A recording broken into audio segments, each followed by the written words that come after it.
ಭಾರತದ ಆಧ್ಯಾತ್ಮಿಕ ಸನ್ನಿವೇಶದಲ್ಲಿ ಗಣೇಶನ ವೈವಾಹಿಕ ಸ್ಥಿತಿಯ ವ್ಯಾಖ್ಯಾನಗಳು ವಿಭಿನ್ನವಾಗಿವೆ.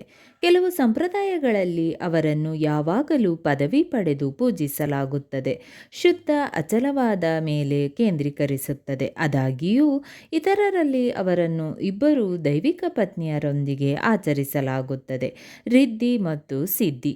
ಈ ವ್ಯಕ್ತಿಗಳು ಕೇವಲ ಸಂಗಾತಿಗಳಿಗಿಂತ ಹೆಚ್ಚಿನವರು. ಅವರು ಮಾನವ ಸಮೃದ್ಧಿಯ ಎರಡು ಅಂಶಗಳ ಸಂಕೇತ. ರಿದ್ದಿ ಭೌತಿಕ ಸಮೃದ್ಧಿ ಮತ್ತು ಲೌಕಿಕ ಯಶಸ್ಸನ್ನು ನಿಯಂತ್ರಿಸುತ್ತದೆ, ಆದರೆ ಸಿದ್ಧಿ ಆಧ್ಯಾತ್ಮಿಕ ಜ್ಞಾನ ಮತ್ತು ಆಂತರಿಕ ಶಕ್ತಿಯನ್ನು ಪ್ರತಿನಿಧಿಸುತ್ತದೆ.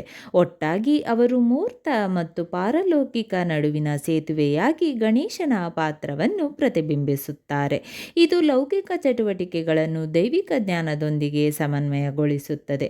ಕೆಲವು ವಿದ್ವಾಂಸರು ರಿದ್ದಿ ಮತ್ತು ಸಿದ್ಧಿಗಳು ಅಕ್ಷರಶಃ ಹೆಂಡತಿಯರಲ್ಲ, ಆದರೆ ಗಣೇಶನ ಆಶೀರ್ವಾದಗಳಿಗೆ ರೂಪಕ ಎಂದು ವಾದಿಸುತ್ತಾರೆ. ಇತರರು ಮನೆಯ ದೇವತೆಯಾಗಿ ಅವರ ಉಪಸ್ಥಿತಿಯನ್ನು ತಮ್ಮ ಸ್ಥಾನವನ್ನು ಬಲಪಡಿಸುವಂತೆ ನೋಡುತ್ತಾರೆ.